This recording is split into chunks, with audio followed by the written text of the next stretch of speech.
Pour vos portails et garde-corps, faites le choix de Finalu Clos 2000. Votre spécialiste depuis plus de 25 ans, zone artisanale de la tannerie à Ancerville. Contactez-nous pour vos études et rénovations 03 29 75 22 25 ou sur clos2000.fr. Ouvert du lundi au vendredi et le samedi sur rendez-vous.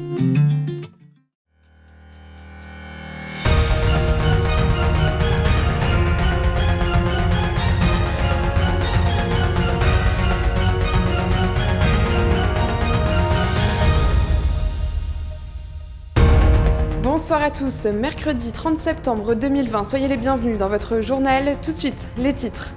Frayeur pour les Parisiens qui ont entendu ce midi le bruit d'une déflagration. Il s'agissait finalement d'un avion de la BA113 de Saint-Dizier ayant passé le mur du son. Nous y reviendrons dans un instant. À quoi ressembleront les fêtes de Noël avec le contexte de la crise sanitaire? Nous ferons le point sur le programme à Vitry-le-François. Et nous resterons dans la Cité Rose pour découvrir l'ouverture d'un nouveau cursus d'études supérieures, celui du tourisme. Enfin, nous partirons dans la Meuse du côté de l'ADAPI qui organisait une rencontre avec les parents des enfants pris en charge par l'IME.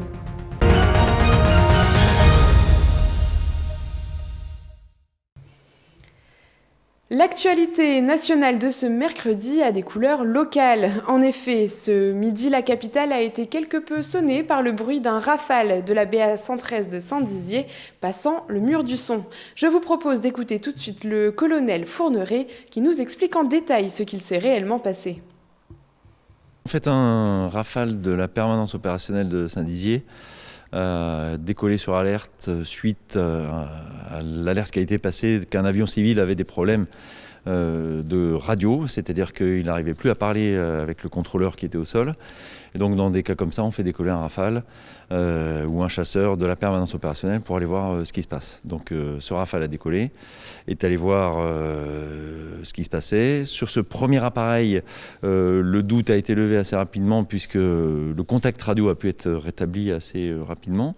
Et dans la foulée, un deuxième appareil a rencontré le même type de problème. Donc le Rafale qui était en l'air a été redirigé vers ce deuxième appareil qui était au sud-ouest de Paris, alors que le Rafale était plutôt à l'est de Paris. Et donc il a fallu que notre Rafale, se rende le plus vite possible pour lever le doute sur le problème qui était rencontré par cet appareil civil. L'urgence a nécessité effectivement le passage du mur du son pour pouvoir voler le plus vite possible et pour pouvoir donc amener notre Rafale le plus vite possible à proximité de l'avion qui était en difficulté. Voilà, donc ce passage du mur du son, effectivement, c'est un phénomène physique qui est connu, qui crée une onde de choc qui s'entend jusqu'au sol, effectivement, et qui suit vraiment le déplacement de l'avion. Voilà.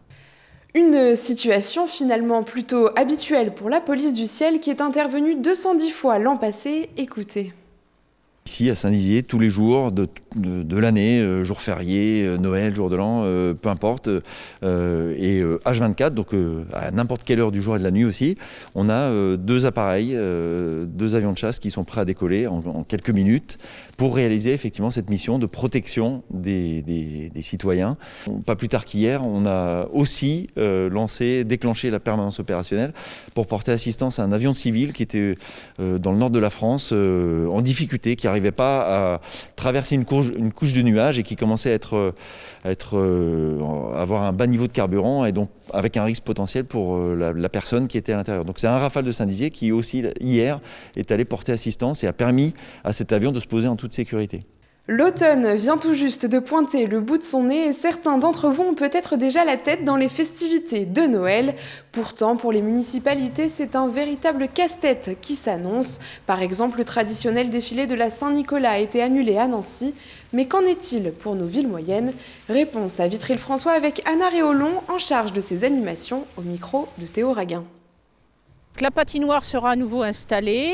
La luge, parce que la luge, c'est vraiment une animation aussi qui correspond bien à cette période d'hiver. Donc la luge sera installée et on essaye d'innover aussi. Et donc là, on a imaginé en plus de pouvoir éventuellement faire du kart à pédales. On verra si on peut maintenir tout ou pas, mais en tout cas aussi tout autour, le village de Noël sera installé. On aura également le chalet du Père Noël qui sera installé avec des ateliers, des animations à l'intérieur. Je préfère dire que nous nous adapterons et prévoir de belles animations et une belle festivité pour cette période de Noël que dire, écoutez, d'ores et déjà on annule tout.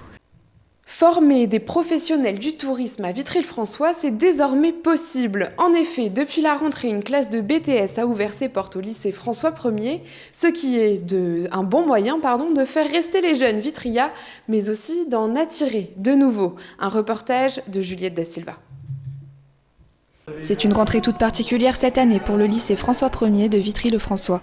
Avec un tout nouveau BTS des métiers du tourisme, cet établissement compte bien apporter sa contribution à l'attractivité territoriale de la Marne. Un projet né d'un collectif de professeurs qui a remporté un franc succès dès son ouverture. Nous sommes inscrits sur Parcoursup depuis cette rentrée 2020 avec un potentiel d'accueil de 24 places et pour cela, nous avons eu à peu près 154 demandes. 2 autres salles sont en cours de rénovation pour mettre en place un laboratoire tourisme et puis la salle qui accueillera la 2e classe l'année prochaine. Les étudiants peuvent s'éveiller à l'information touristique tout en développant des liens malgré leurs différents parcours.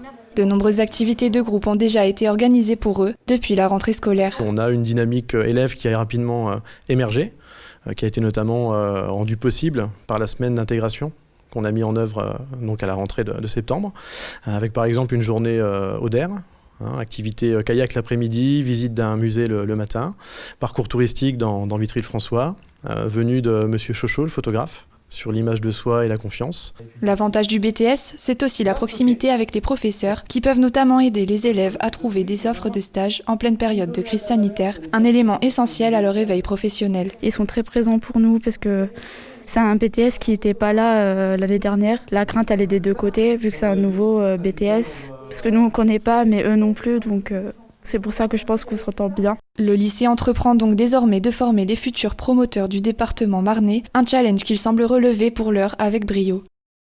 Ce samedi matin, à l'ADAPI de Vassincourt, dans la Meuse, il y avait comme un air de rentrée. En effet, l'Institut médico-éducatif a tenu à présenter aux parents les grands projets de l'année, ainsi que les objectifs. Un publi-reportage signé Julien Carré. Renforcer la place des parents au sein de l'ADAPI de Vassincourt, présenter les futurs projets, voilà les différents objectifs de cette réunion qui s'est tenue ce samedi 26 septembre. Parents, enfants et professionnels se sont réunis au sein de cet établissement puisqu'un projet d'avenir composé de 3 plateaux techniques leur a été présenté. Un plateau technique 013, un plateau technique passerelle et un plateau technique insertion socio-professionnelle. L'idée de ces 3 plateaux techniques, c'est d'accompagner les enfants sur différentes compétences et différents domaines pour leur permettre progressivement d'arriver le plus possible vers une vie de citoyen, une vie d'adulte dans un milieu ordinaire le plus possible. L'ADAPI de la Meuse a été créée il y a plus de 50 ans. Cette association de parents et d'amis a souhaité s'engager en faveur du mieux-être et de l'intégration sociale des personnes en situation de handicap intellectuel et psychique. Dans un premier temps, les équipes de l'ADAPI vont travailler sur la mobilisation de compétences scolaires et psychomotriciennes avant de passer au niveau suivant. La passerelle qui va être un plateau intermédiaire entre le professionnel et puis la sortie de l'enfance, et pour aller le plus possible vers la professionnalisation et vers l'acquisition de compétences professionnelles, voire de diplômes.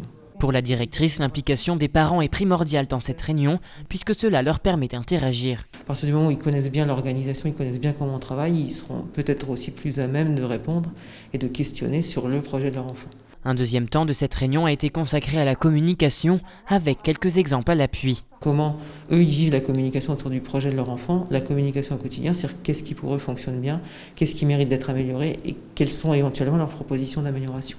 Enfin, ce temps d'échange aura permis de renforcer la vision de l'association concernant la place des personnes en situation de handicap. Voilà, c'est la fin de cette édition. Merci à tous pour votre fidélité à Puissance Télévision. Je vous quitte avec les prévisions météo de demain et vous souhaite une très belle soirée.